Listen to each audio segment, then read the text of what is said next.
Morning, I'm Kino Capangpangan, And I am Casas. I'm Lavador. And I am Calvo. and today we will talk about The Rule of Names by Ursula Le Guin through a mimetic theory. So I will be the one to start. As what I have understand, when we say mimetic theory, it is a representation or reflection of the world. Hence, when an author uses this kind of lens, he or she is a key observer. So just like Ursula Le Guin, one of her short stories titled The Rule of Names, it talks about the significance or the importance of rules to the society. And it was divided, the rule of names was divided into two. First, people is not allowed to ask the true name of the other person because he or she might be considered impolite. And second, one should never tell his or her true names. And that was made for specific reasons. And in the story, people believe that when someone knows your true name, he or she will acquire or possess the power over that person. So katong nag-iya ato nga true name. So in our society, if we connect it with our society and in our country, there are rules that there are rules implemented that we should need to follow because one common nga kuan kay in order for us to be guided and also to have unison and kanang mabitan siya usa ka factors for to create our identity. So consequently, if we point particularly the rule of names, nowadays kay we need to keep ourselves or names in private because pwede na as what I have understand with two names kay it has factors and pwede na gamiton sa usa ka tawo para siraan ka or with other reasons. So to emphasize more on the mimetic lens of the story, The Rule of Names, so I have here the four stage process in mimetic theory.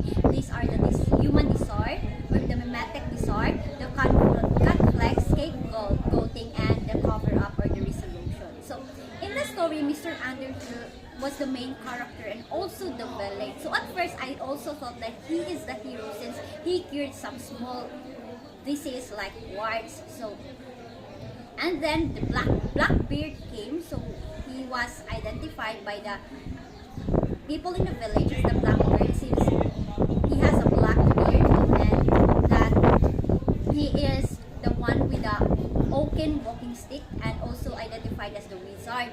Then Blackbeard came to reclaim the treasure of the Pandora, and because of Blackbeard, the true identity of Mr. Underhill was revealed or was identified by the people, all specifically Bird.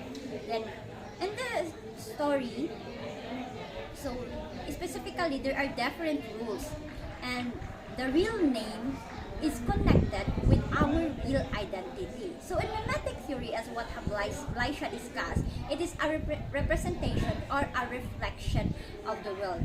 And I have understand that hiding our or revealing our true names or true identity connects with our real names, and whoever knows our identity know exactly what and who we are.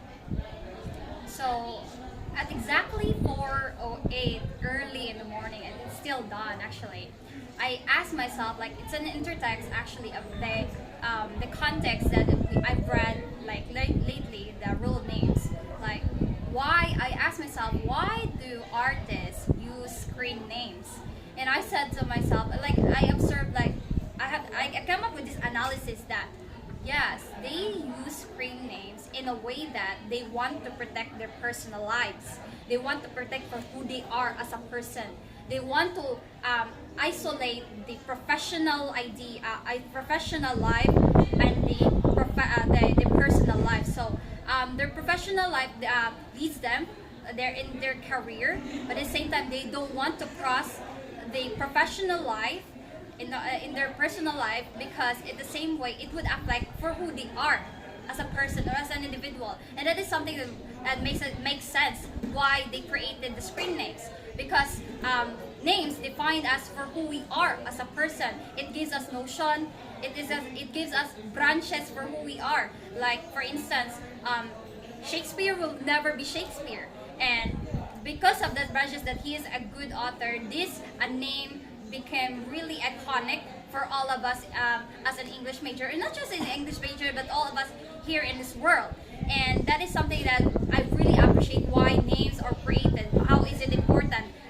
It would give us the notion of shame, but it would also give us the notion of how we are or how good we are on a certain thing, but how we deal things in our lives. And in the same way, and when it comes to superstitious, I love the idea that until today it would pass by generation to generation, and also how barn represents illiterate people, because and even nowadays, for me there is a lot of the illiterate people in a way that they don't want to read books. They just want a pastime, watching Netflix or watching TV, and they don't want actually to learn something. And by that, I can say that there are a lot of people, even though the information is really free, learning is free, we can actually learn under the tree, but still I can say that there are a lot of people who are way illiterate because they don't want to learn, even though people they don't want to they don't simply put idea on in the books, or haven't want to read the books because they want a pastime or just want to chill. So, by what Kenny said, that most based on that scene in the story wherein it occurs in the barn with Miss Palani, the teacher, with students ranging from younger ones to almost 40 people, 40 years old people. So I mean, they were illiterate in a sense that they were only provided with limited resources, and their curriculum entirely talks about the rule of names, how they should be not asking the people about their true names because it's impolite, and how they should not reveal their true names. And by that, through a mimetic lens, I have understood that the author, Miss De Guin, tried to represent a different world, but same as a reality, that you should, as people try to really hide their true names, as they are afraid of being controlled over by others, by thinking that they are not, if someone knows who they really are, then they are manipulated or they're controlled by others because they have secrets to hide. But as the story goes on, especially the ending part where Yevon or Mr. Underhill said this kind of line, it's not directly quotation, but it somehow represented that as these people already know who I really am, then I shall reveal myself.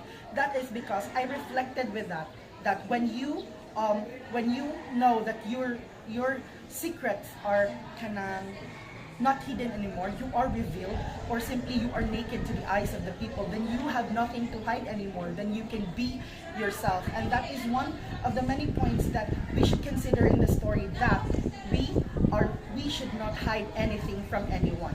And that is what Le Guin tried to imply in this story, that maybe the work of labels, or the work of labeling people with what you know, is not really that important. It's what you have to yourself and how you function as a person.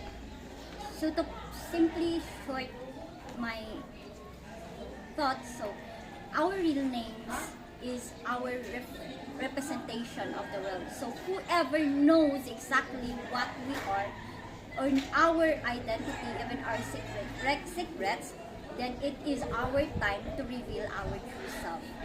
Hence, it's not about also how we deal things, and like what Kino said, it's all about more on, if we reveal our true self, it's not about, like, we need to be not pretentious as well. Like most of the people right now is they just want to hide their identity in the social media, but in the sense of they have like a lot of things to do, like most importantly if it's more on swam, superfluous, and that is something that's really sad right now, because the internet always said that what is the right thing to do, or the norms itself. So I think that would be all. That will be all for me too, and I hope You learned something from us. thank Thank you. you.